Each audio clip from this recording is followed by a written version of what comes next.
ஆகாய 2ஆம் அதிகாரம் முதல் 3 வசனம். ஆகாய 2ஆம் அதிகாரம் 7ஆம் மாதம் 21ஆம் தேதியிலே ஆகாய் என்னும் தீர்க்கதரிசியின் மூலமாய் கர்த்தருடைய வார்த்தை உண்டாயிற்று. அவர், நீ செயல்தியேலின் குமாரனாகிய செருபாபேல் என்னும் யூதாவின் தலைவனோடும் யோத்சதாக்கின் குமாரனாகிய யோசுவா என்னும் பிரதான ஆசாரியனோடும் ஜனத்தில் மீதியானவர்களோடும் சொல்ல வேண்டியது என்னவென்றால், இந்த ஆலயத்தின் முந்தின மகிமையை கண்டவர்களில் உங்களுக்குள்ளே மீந்திருக்கிறவர்கள் யார்? இப்பொழுது இது உங்களுக்கு எப்படி காண்கிறது? அதற்கு இது உங்கள் பார்வையில் ஒன்றுமில்லாதது போல் காண்கிறதல்லவா? இந்த 2 அதிகாரத்துல கர்த்தருடைய வார்த்தை அவருக்கு உண்டாய். கர்த்தருடைய வார்த்தை என்று 4 இடங்கள்ல 2 அதிகாரத்துல 4 தீர்க்க தரிசனங்களை இவர் சொல்லியிருக்கிறார். ஆகா என்பது பெருமகிழ்ச்சி, இல்லைன்னா கர்த்தரின் பண்டிகை அப்படிங்கிற பெயரை உடைய ஒரு அர்த்தத்தை உடையவராக அவர் விளங்கினார். அவருடைய பேரன் என்று சொல்லி நம்ம பார்க்கணும்னு சொன்னால் மத்தேயு 1ஆம் அதிகாரத்தில் 12ஆம் வசனம் 13ஆம் வசனத்தை படிச்சுக்கங்க பார்ப்போம். இந்த காரியத்தை நேற்றைய தினத்தில் விடப்பட்டதை லேசாக ஞாபகப்படுத்திட்டு உள்ள போயிடலாம். மத்தேயு 1ஆம் அதிகாரம் இந்த அட்டவணை போட்டிருக்கிறதுல 12ஆம் வசனம் 13ஆம் வசனம், பாபிலோனுக்கு சிறைப்பட்டு போன பின்பு எகோனியா என்கிறது நமக்கு நாளாகம புஸ்தகத்திலையும் படிக்கிறோம். இங்கே ஏசாயா தீர்க்க தரிசனம் சொல்லுகிற நாட்கள்லையும் அவரை பார்க்கிறோம். தீர்க்கதரிசிகள் அந்த எரேமியா சொல்லுகிற நாட்கள்ல யோயாக்கீன் அப்படிக்கு அவனுக்கு இன்னொரு பெயர் எகோனியா. யோயாக்கீம் உடைய மகனை 2வது சிறையிருப்பில் பிடிச்சு கொண்டு போயிருக்கும்போது அவனை சிறையில் இருந்தவனை வெளியே கொண்டு வந்து நேபுகாத் நேச்சாருக்கு பின்பாக வந்து அரசன் அவனை வெளியே கொண்டு வந்து அவனுக்கு நீ ஒரு சிங்காசனத்தை கொடுத்து அவனுக்கு செலவுக்கு காசெல்லாம் கொடுத்தது குறித்து நம்ம வேதத்தில் கற்றிருக்கிறோம். அவனுடைய எகோனியா யோயாக்கீனுடைய மகனாகிய சலாத்தியேலை பெற்றான். செருபாபேலை போட்டிருக்கு. செருபாபேலை பெற்றான். யோயாக்கீனுடைய பேரை அவர் இப்போ விடுதலை பெற்று வந்திருக்கிறதுனால ராஜ வம்சத்தில் இவர் இருந்ததுனால அவருக்கு ஆளுநர் பொறுப்பை கொடுத்துருக்குறாங்க. நீங்கள் ஆளுநராக இங்கே இருங்க அப்படின்னு சொல்லி யோசுவா அங்கே பிரதான ஆசாரியனாக இருக்கிறார். யோயாக்கினுடைய பேரனாக இவர் இங்கே அறியப்படுகிறதை பார்க்கிறோம். இவங்க ஜனங்கள் எல்லாரும் இருக்கிறாங்க. இந்த நேரத்தில் முதல் தீர்க்க தரிசனம் வந்து ஒரு கடிந்துரைத்தல் வந்தது. நேற்றைய தினத்தில் 4 தீர்க்க தரிசனங்களில் முதல் தீர்க்க தரிசனம் கடிந்துரைத்தல், அதுக்கப்புறம் ஊக்கப்படுத்துதல், திரும்ப கடிந்துரைத்தல், ஊக்கப்படுத்துதல். தேவனுடைய வார்த்தைகள் எப்பவுமே நம்மை கடிந்துரைக்கிறதாகவும் கீழ்ப்படியும் பொழுது நம்மை ஊக்கப்படுத்துகிறதாகவும், திரும்ப தவறு செய்தால் கடிந்துரைக்கிறதாகவும் திரும்ப நம்மை ஊக்கப்படுத்துகிறதாகவும் தான் ஆண்டவருடைய வார்த்தைகள் வாக்குத்தத்தங்கள் வேதத்தில் இருக்கின்றது. ஆனால் நம்ம கடிந்துரைத்தலை எல்லாம் தூர தள்ளிட்டு வாக்குத்தத்தங்களை மட்டும் பிடிச்சு கொள்கிறது, ஊக்குவித்தலை மட்டும் பிடித்து கொள்கிறவர்களாக நாம காணப்படுகிறோம். இன்றைக்கு இருக்கக்கூடிய நமக்கு பிரசங்கிக்கிறவர்கள் அப்படி இருக்கிறதுனால நம்ம அப்படி மாறிட்டோம். ஆனால் அந்த நாட்களில் முதல்ல இவர் சொல்றாரு, முதல் அதிகாரத்தில் கடிந்துரைக்கிறார். இந்த வீடு பாழாய் கிடக்கும் போது நீங்கள் மச்சு பாவப்பட்ட வீடுகளில் குடியிருக்கும்படியான காலம் இதுவோ. வேற ஒன்றும் கேட்கல. சிம்பிளா என்ன சொல்றாருன்னா, உங்கள்கிட்ட கோரேசு என்ன சொல்லி அனுப்புனாரு? பரலோகத்தின் தேவன் அவருக்கு ஒரு கட்டளை கொடுத்தாருல, அவர் என்ன கட்டளை உங்களுக்கு நிறைவேற்ற அனுப்புனாரு? யூதேயாவுக்கு போங்க, எருசலேமுக்கு போங்க, அங்கே போய் என்னத்தை செய்யுங்க? ஆலயத்தை கட்டுங்க. இதுதான் சிம்பிளான ஒரு கட்டளை.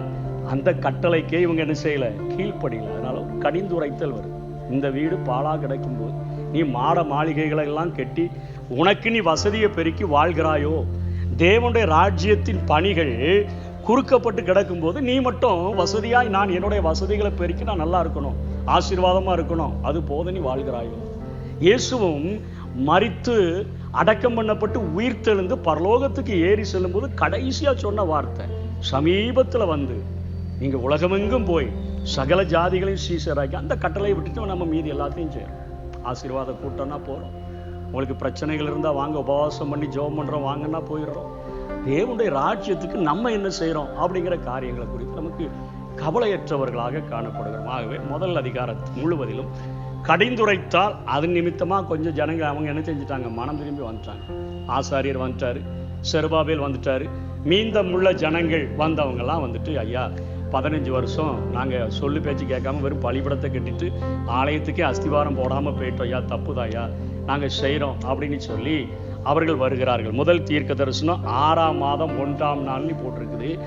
6ஆம் மாதம் 1ஆம் நாள் எதுல இருந்து கணக்கிடுறாங்கன்னா, தரியு ராஜா பாபிலோனில அரசாளுகிற 2ஆம் வருஷத்துல தான் இந்த புத்தகம் எழுதப்படுகிறது. அவர் அரசாண்ட 2ஆம் அந்த வருஷத்தினுடைய 6ஆம் மாதம் 1 தேதியில.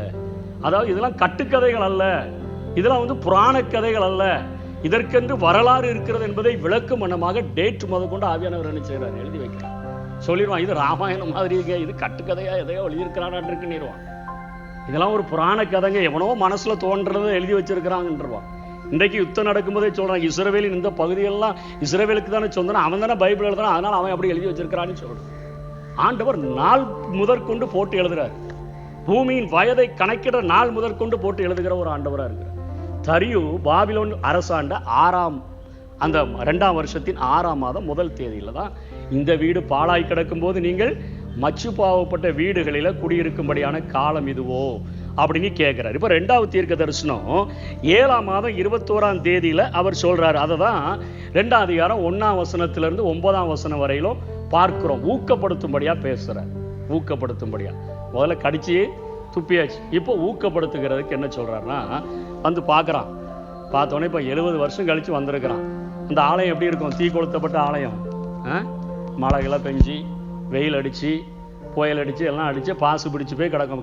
அவங்கெல்லாம் வலிக்கு கீழே விழுந்தாங்களோ தெரியல, உள்ள வரும்போதே அப்படி போய் பந்து நிற்கும் போது அவங்களே பேசுறாங்க. அவங்களுக்குள்ள ஒரு சிலர் இருந்திருப்பாங்களா, பெருசுக கிடக்கும், அதுக்கு பேசும்.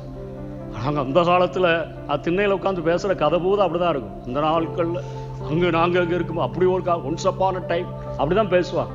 அப்படி பேசும்போது, ஏப்பா இந்த ஆலயத்தை நம்ம போய் கட்டணும்னு வந்துருக்கீங்களாப்பா, இது சாலமோன் கட்டின போது அவர் ராஜா, அவர்கிட்ட நிறைய வெள்ளி வச்சிருந்தாரு, நிறைய பொண்ணு வச்சிருந்தாரு, அவங்க அப்பாவே 3000 டன்னு இத்தனை லாரி நிறைய தங்கத்தெல்லாம் கொடுத்து அப்படி கட்டின ஆலயத்தை நம்ம என்னத்தையாவது செய்து கட்ட முடியுமா அப்படின்னு சொல்லி அவங்களுக்குள்ள என்ன செய்யறாங்க, ஒரு பேச்சுவார்த்தை நடக்குது.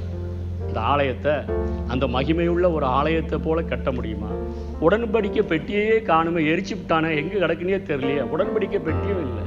உடன்படிக்கை பெட்டி இருந்தா ஆண்டவர் இருப்பாரு, மகிமை இருக்கும், எல்லாம் இருக்குமே. இப்ப எல்லாமே பாசு பிடிச்சு தூசு பிடிச்சு இப்படித்தானே கிடக்குது. இதுல சாலமோன் கட்டின ஆலயத்தின் மகிமையை போல நம்ம திரும்ப கட்ட முடியுமோ அப்படிங்கிற கேள்விகள், சந்தேகங்கள் எழும்புகிறதற்கு இப்ப ஊக்கப்படுத்தும்படியா ஆகா என்ன செய்யறாரு, பதில் பேசுகிறதா தான் இந்த அதிகாரத்துல நம்ம பார்க்கிறோம். என்ன சொல்றாருன்னா, 2ஆம் வசனத்தை திரும்ப படிங்க பார்ப்போம்.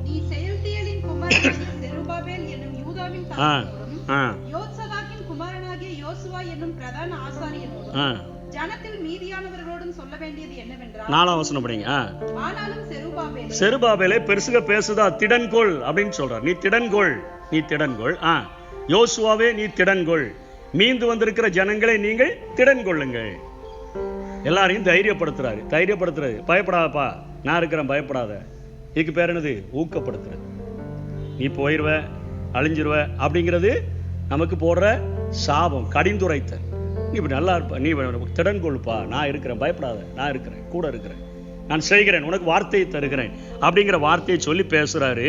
அப்போ யாரெல்லாம் உங்களோடு கூட இருப்பார்னு சொல்லி 4ஆம் வசனத்தினுடைய கடைசி வரியில சொல்றாரு, நான் உங்களுடனே இருக்கிறேன் என்று சேனைகளின் கர்த்தர் சொல்லுகிறார். பெட்டி இல்லாட்டா என்னப்பா, உடன்படிக்கை பெட்டி இல்லாட்டா என்ன, அதுக்கு மேல தங்கி இருக்கிற என்னுடைய பிரசன்னம் தான் உன் வாழ்க்கையில முக்கியம். நீ பெட்டிய பாவம் செஞ்சுட்டு தூக்கிட்டு போனா தோல்விதான் அடைஞ்ச. பெலிஸ்தர்கள் பிடிச்சிட்டு போயிட்டாங்கல்ல, ஏலியனுடைய நாட்கள்ல பெட்டி பிடிபட்டுச்சு இல்ல.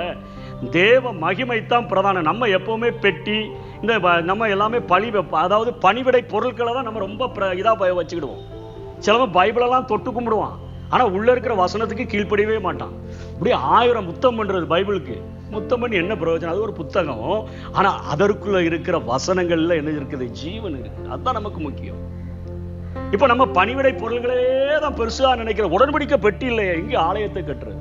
அது இல்லாட்டா என்னப்பா, சேனைகளின் கர்த்தராகிய நான் என்ன செய்வேன், முதல் நான் உன் கூட இருப்பேன். அதாவது ட்ரினிட்டியினுடைய முதல் நம்பர் பேசுங்க, நான் உன் கூட இருப்பேன். 2வது அர்த்த வசனம் படிங்க, யார் கூட இருப்பான்னு சொல்றாரு. நீங்க எகிப்திலிருந்து புறப்படுகிற போது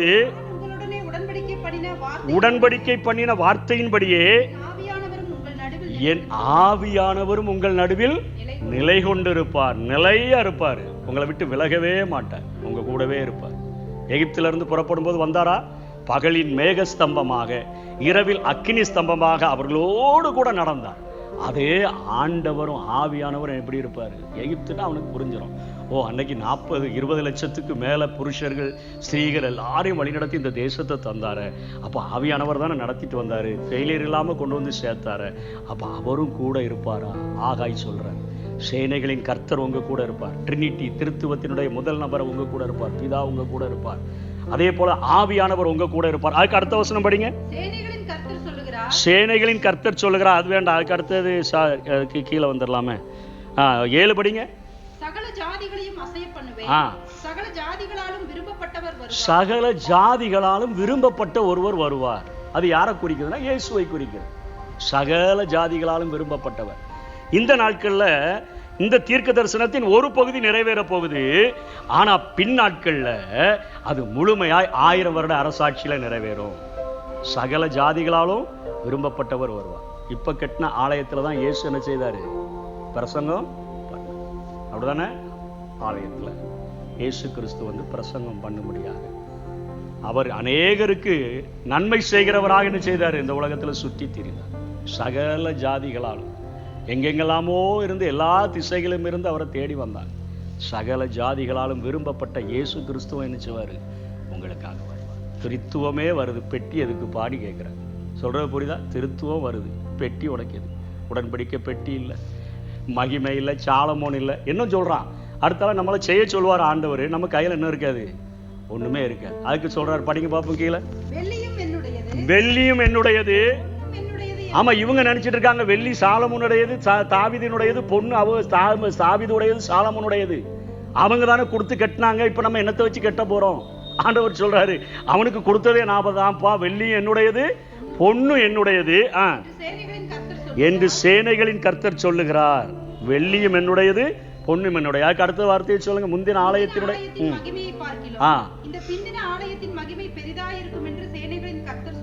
சேனைகளின் மகிமைகளையும் இதுதான் கூட இருக்க போகுதுன்னு சொல்றேன்.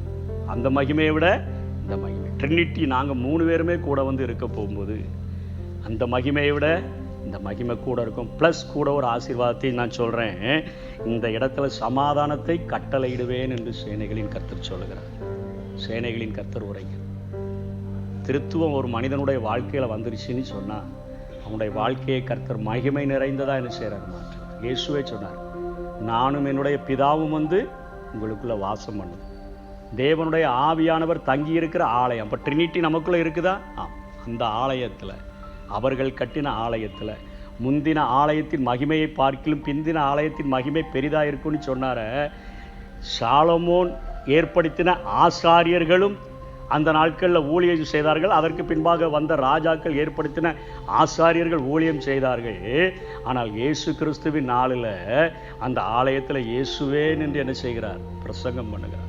அவருக்காக இந்த உலகத்தில் எல்லாவற்றையும் உருவாக்கின ஒரு சிருஷ்டிகரே ஒரு அம்மாவால சிருஷ்டியாக இந்த உலகத்தில் வந்து அவர் நின்று என்ன செய்கிறாரு? பிரசங்கம் பண்றார். அப்படியே புத்தகத்தை திறந்து படிச்சாலும் ஏசாயா நிருபத்தை எடுத்து திறந்து படிச்சிடுறாரு. தரித்திரர்களுக்கு சுவிசேஷத்தை பிரசங்கிக்கும்படி ஆவியானவர் என்ன செய்ய மேல தங்கி இருக்கிறார். ட்ரினிட்டி அந்த ஆலயத்தின் மகிமையை பார்க்கிறோம். சகல ஜாதிகளாலும் விரும்பப்பட்டவர் நின்று பிரசங்கிக்கிற ஆலயத்தின் மகிமையாக இந்த ஆலயத்தை நான் என்ன செய்வேன்? மாற்றுவேன். உடனே திரும்ப உற்சாகம் வந்துருச்சு எல்லாருக்கும். பெருசுகெல்லாம் இப்படி புலம்பிச்சு. ஆண்டவர் சொல்றாரு, பெட்டி இல்லாட்டா என்னப்பா? பிதா இருக்கிறேங்கிறாரு, குமாரன் இருக்கிறேங்கிறாரு, ஆவியானவர் இருக்கிறேங்கிறாரு. அப்ப நம்ம என்ன செய்ய ஆரம்பிச்சிருவோம்? கட்ட ஆரம்பிச்சிருவோம், அஸ்திபாரம் இடம் ஆரம்பிச்சிரும் அப்படின்னு சொல்லி அவங்க தொடங்குகிறாங்க. அதுக்கு அடுத்த வசனத்துக்கு வாங்க.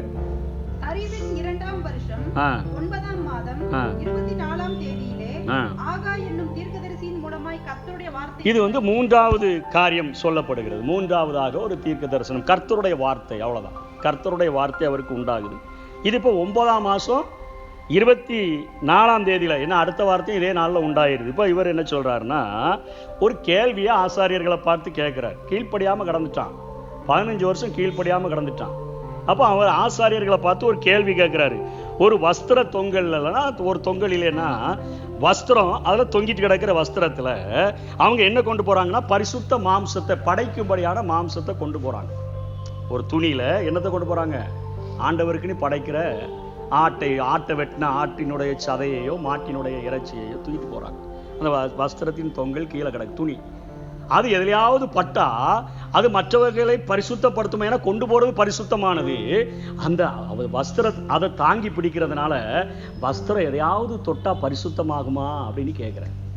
உடனே ஆசாரிகள் டக்குன்னு என்ன சொல்லிட்டாங்க, அதுக்கப்புறம் கேட்கிறாரு, ஒருத்தர் பிணத்தை தொட்டுட்டு வரான்யா, அவன் எதெல்லாம் தொடுறானோ அது தீட்டுப்படுமா? ஆமா, அது தீட்டுப்பட்டுரும். இப்போ ஆகாய் அங்க விளக்கம் கொடுக்குறேன். என்னன்னா, இப்போ நம்முடைய கேரக்டர் எப்படி இருக்குது அப்படின்னு சொன்னா, நம்ம கீழ்ப்படுகிறது கிடையாது. ஆனா பரிசுத்தமான தேவ மனிதர்களோடு கூட தொடர்பு வச்சுக்கிட்டா நம்ம வாழ்க்கை சரியாயிரும்னு சொல்லி என்ன செய்யறோம், நினைக்கிறோம். அதனாலதான் எழுதி போடுகிறோம், அதனாலதான் போகிறோம், அதனாலதான் என்ன செய்ய சொன்னாலும் செய்கிறோம், எப்படி செய்ய சொன்னாலும் செய்கிறோம். அவர்களுடைய பரிசுத்தம் இன்னொரு மனிதனுடைய வாழ்வினுடைய பரிசுத்தத்தை ஒரு நாள் என்ன செய்ய முடியாது, பாதிக்க முடியாது. அவர்களுடைய பரிசுத்தம் இவனுக்கு பரிசுத்தத்தை கொண்டு வர முடியாது. அவர்கள் ஜெபிக்கலாம், உதவி செய்யலாமே ஒழிய அவர்கள் வாழ்கிற பரிசுத்தம் என்னைக்குமே ஒரு கீழ்ப்படியாதவனுடைய வாழ்க்கைக்குள்ள வரவே முடியாது. அவர்கள் இவரை பரிசுத்தப்படுத்த முடியாது என்பதை அங்கே ஆணித்தரமா ஆசாரியர்களை கொண்டு இங்கே ஆகாய் பேசுறார். ரெண்டாவது சொல்றாரு, ஒரு பாவம் செய்யற ஒரு மனுஷன் எல்லாரையும் என்ன செய்ய முடியும், கூட இருக்கிற அத்தனை பேரையும் பாவியாகி மாற்றி விட முடியும்.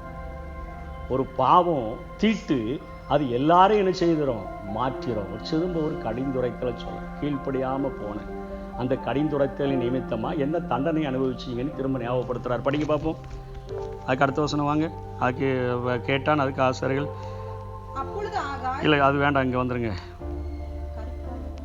17 வந்துருங்க பார்ப்போம். கருக்காயினாலும் விஷப்பணியினாலும் கல்மலையினாலும் வேலையில எல்லாம் அடிச்சேன், கீழ்ப்படியாததுனால அடிச்சேன். கட்டளை கொடுத்து அனுப்புனது ஒரு வேலை செய்யறதுக்கு. நினிவேக்கு போனிச்சோன்னா எங்க ஓடுறது, தர்சிஸ்க்கு ஓடுற. நம்ம எப்பவுமே அப்படிதான் தலைகீழா வந்ததுனால நம்ம எப்பவுமே மாத்தி செய்வோம். இதை செய்யினா அதை தான் செய்ய மாட்டோம், இதை செய்யாதன்னா அதை தான் செய்வோம். அது குழந்தையிலே உருவாயிருது. அதை தொடாதன்னா அதை தான் தொட்டு பார்ப்பான், வெளியே போயிட்டாரான்ட்டு லேசாக தொட்டி பார்க்குறது. திறக்காதன்னா அதை தான் திறந்து பார்க்குறது. அப்போ ஆண்டவர் சொல்றாரு, நீ கீழ்ப்படியாதனால இதுக்கு முந்தின வசனத்துல பற்றாக்குறையை தருவேன். 20 மரக்கால் இருக்கும்னு போய் பார்த்தா அங்கே எவ்வளவுதான் இருக்குது, 10 மரக்கால் தான் இருக்கு. வச்ச இடத்துலலாம் உன்னையும் காணும், எல்லாம் ஊதி போட்டேன்னு சொல்றாருல போன அதிகாரத்துல. ஊதி போடுவேன், பற்றாக்குறை. கருக்காய், வெப்பத்தினால உண்டாகிற நோய், கொப்பளங்கள்லாம் வந்துடுது இல்லை, வெப்பத்தினால வர்ற நிறைய வியாதிகளை குறித்து. கருக்காயினால, விஷப்பணி, நச்சு பணியினால நான் உங்களை என்ன செய்தேன், தண்டித்தேன் என்று ஆண்டவர் சொல்லுகிறதை பார்க்கிறோம். இவ்வளவு பாவத்தை நீங்க செய்தபடினால நான் உங்களை தண்டித்தேன் என்று சொல்லுகிறார். இப்போ அடுத்தால 20ஆம் வசனத்துக்கு முன்னாடி ஒரு 19 மட்டும் படிங்க, பேசிட்டு ஜோம் பண்ணிடலாம், டைம் ஆயிடுச்சு. களஞ்சியத்துல இன்னும் விதைத்தானியம் உண்டோ, கனி கொடுக்காம பற்றாக்குறையா இருக்குதா, வறட்சியா இருக்குதா? நான் இன்று முதல் உங்களை ஆசீர்வதிப்பேன் என்று கர்த்தர் சொல்லுங்க. நமக்கு பிடிச்சமான வசனம் இல்லையா? நம்ம அட்டைகள்ல, வீடுகள்ல, நம்ம இதில் எங்கெங்கே எழுதி போடலை, எல்லா வீடுகள்லையும் போய் பார்த்தீங்கன்னா என்ன எழுதி போட்டிருக்கோம், நான் இன்று முதல் உங்களை ஆசீர்வதிப்பேன். இன்றைக்கு ஒரு வாக்குறுதியை அளிக்கக்கூடிய ஒரு தீர்க்கதரிசி வானொலி பெட்டியிலையோ அல்லது டிவி பெட்டியிலையோ அல்லது மேடையிலையோ ஏறி பிரசங்கம் பண்ணார்னா, நான் இன்று முதல் உங்களை ஆசீர்வதிப்பேன் அப்படின்னு சொன்னால் நம்ம எல்லாருடைய கண்கள்ல என்ன செஞ்சிடும், கண்ணீர் வந்து, ஐயோ ஆண்டவர் இன்னையிலிருந்து எங்களை ஆசீர்வதிக்க போகிறார். அப்போ நம்மகிட்ட ஒரு கேள்வியை நம்ம கேட்டு பார்க்கணும். அப்போ இதுவரைக்கும் நீங்கள் என்ன எங்களை ஆசீர்வதிக்கலையா? சொல்கிற புரியுதா?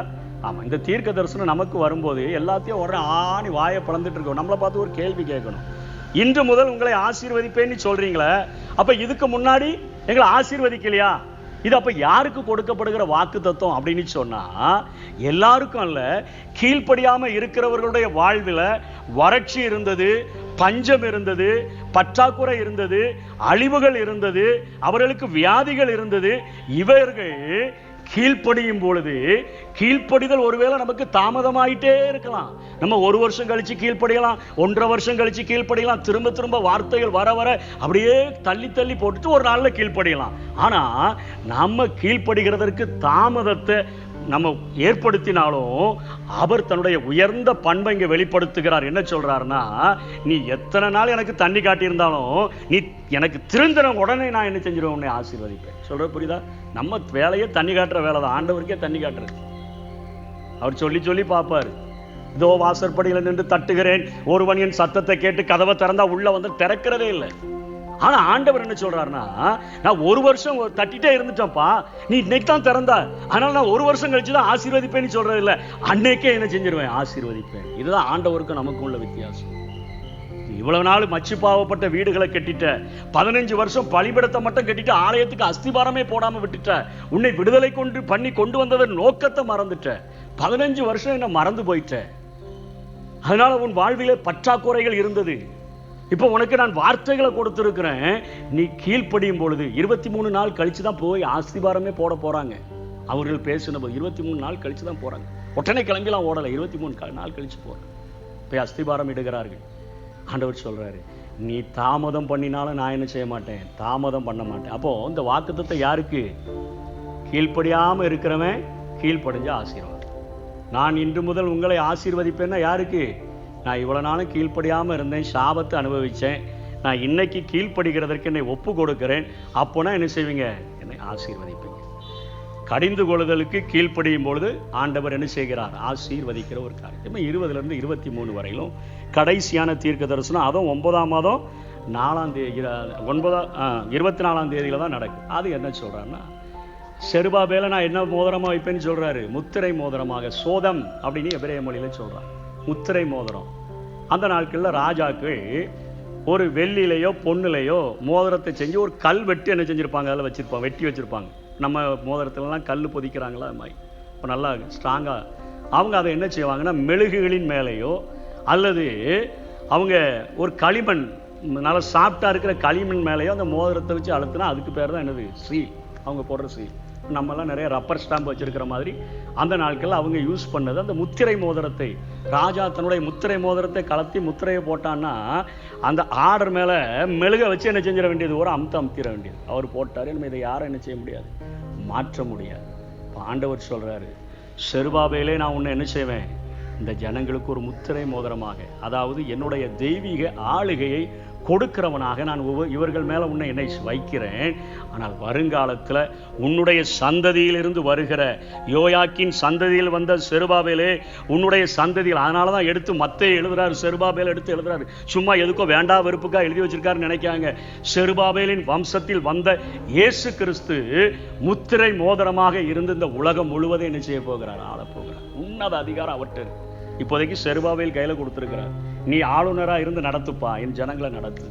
ஆனா 1000 ஆண்டு ஆட்சியில ராஜாதி ராஜாவாக நான் வரும்பொழுது நான் வானத்தையும் பூமியையும் 2 இடத்துல சொல்றாரு. 6ஆம் வசனத்துல சொல்லும் பொழுது நான் வானத்தையும் பூமியையும் அசைய பண்ணுவேன்னு சொல்றாரு. அது இஸ்ரவேலர்களை ஆசீர்வதிப்பதற்காக. மற்ற ஜனங்களை அசைக்கும் போது அவங்க எல்லா ஆசீர்வாதத்தையும் கொடுத்துருவான்.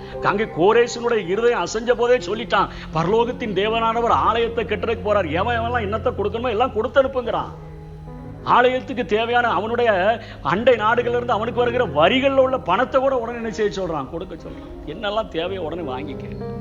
அகாஸ்வேரு ராஜாவின் நாட்கள்ல அவருக்கு பின்பாக வந்த அந்த நெகேமியா அந்த ராஜாவின் இடத்துல போய் கேட்ட பொழுது அவரும் என்ன சொல்றாரு, ஆமா பக்கத்து நாடுகள்ல இருந்து வருகிறத நெகேமியாவே சவுறு கட்டுறதுக்கு வாங்கிக்கப்பா. டொனேஷன்ஸ் கிடைக்குது. வெள்ளியும் பொண்ணும் தாவீதுக்கும் சாலமோனுக்கும் சொந்தம் இல்லை, உலகத்தில் வச்சிருக்கிற எல்லாரையும் பார்த்து அவர் கொடுன்னு நினைச்சு இதுதான் ஆகணும், கொடுத்துதான். எப்ப கொடு அப்படின்னா கொடுத்துருவாங்க. அதனால மக்களுடைய இருதயத்தை அசைக்கிற ஒரு அசைவையும் இங்க 21ஆம் வசனத்துல ஒரு அசைப்பேங்கிறாரு. இது புறஜாதிகளின் மேல வரக்கூடிய நியாய தீர்ப்பை குறிக்கக்கூடியதா இருக்குது. அது இயேசு கிறிஸ்துவனுடைய வருகைக்கு முன்பாக ஒரு மகா பெரிய விருந்தென்றெல்லாம் சொல்லப்படுகிறத, ஒரு மிகப்பெரிய ஒரு உலகத்தினுடைய அழிவு வரப்போகிறத, அர்மகதான் யுத்தம் வரப்போகிறத, அந்த காரியங்கள். அந்த நேரத்தில் நான் வானத்தையும் பூமியை என்ன செய்வேன், அசைப்பேன், நியாய தீர்ப்பை செலுத்துகிறவராக நான் வருகிறேன் என்கிற காரியத்தை சொல்லி ஆகாய் 2 அதிகாரம் எழுதினாலும் 1000 வருட அரசாட்சியை என்ன செஞ்சிட்டாரு, எழுதி முடிச்சிட்டார். அப்போ இன்னைக்கு ஆகாய் தீர்க்க தரிசனத்தில் என்னத்தை படிச்சிங்கன்னு சொன்னால், முதல்ல கடிந்து கொண்டார். முக்கியமான வேலையை விட்டுட்டு அவன் வேலையை செஞ்சதுனால என்ன செஞ்சாரு, கடிந்து கொண்டார். எது தேவையோ, எது ஃபர்ஸ்ட் பிரியாரிட்டியோ அதை செய்யாம உலகத்தின் காரியங்களை செய்தா ஆண்டவர் என்ன செய்வாரு, கடிந்து கொள்ளுவார். அவங்க கீழ்ப்படிதலுக்கு வரும்பொழுது ஆண்டவர் அவர்கள் என்ன செய்வார், ஊக்கப்படுத்துவார். நான் உன் கூட இருப்பேன், ஆவியானவர் உன் கூட இருப்பார், இயேசு கிறிஸ்து உன் கூட இருப்பார், சமாதானம் மருளுகிற நாங்க 3 பேரும் வந்துருவோம். வெள்ளி பொண்ணு இல்லை நீ கவலைப்படாத, நான் தர்றேன்ப்பா, எல்லாம் என்னுடையது, பூமி நதி நிறைவு என்னுடையது, வெள்ளியும் பொண்ணு என்னுடையது என்று சொல்லி பேசுகிறது. அதுக்கப்புறமும் அவர்கள் கொஞ்சம் அப்படியே யோசிச்சுட்டு இருக்கும்போது திரும்ப ஒரு கடிந்து கொள்ளுதல் வருது. நீ போய் பார்த்திய, அங்கே போய் அம்பராத்தில் என்பது அங்கே குடோனை போய் எட்டி பார்க்குறாங்க. அம்பராத் தானியம் வைத்திருக்கிற கிடங்கு, அங்கே போய் பார்த்தா அந்த தானியங்கள்லாம் கம்மியாக இருக்குது, வறட்சி, பற்றாக்குறை இவைகள்லாம் இருக்குதா. ஏன் நீ இன்னைக்கு கீழ்ப்படிஞ்சான்னா, என்னுடைய ஆலயத்துக்கு அஸ்திவாரமிட்டு வேலையை தொடங்கிட்டான்னா, நான் இன்று முதல் உங்களை ஆசீர்வதிப்பேன். என் கட்டளைகளுக்கு கீழ்ப்படுகிற எந்த ஒரு மனுஷனையும் காலதாமதம் இல்லாமல் நான் ஆசீர்வதிப்பேன் என்கிற வாக்கு தத்தத்தை கொடுத்து கடைசியாக 1000 வருட அரசாட்சியையும் சொல்லி முடிக்கிறதை பார்க்கிறோம். இன்னைக்கு செருபாபேல் உங்களுக்கு முத்திரை மோதிரம், நாளைக்கு மேசியாவாகிய இயேசு கிறிஸ்து உங்களுக்கு முத்திரை மோதிரமாக இருந்து உலகம் முழுவதையும் ஆளுகிறவராக இருப்பார் என்று சொல்லி இந்த அதிகாரத்தை, இந்த ஆகாய் தீர்க்க தரிசன புத்தகமே என்ன செய்திருந்து முடிவடை.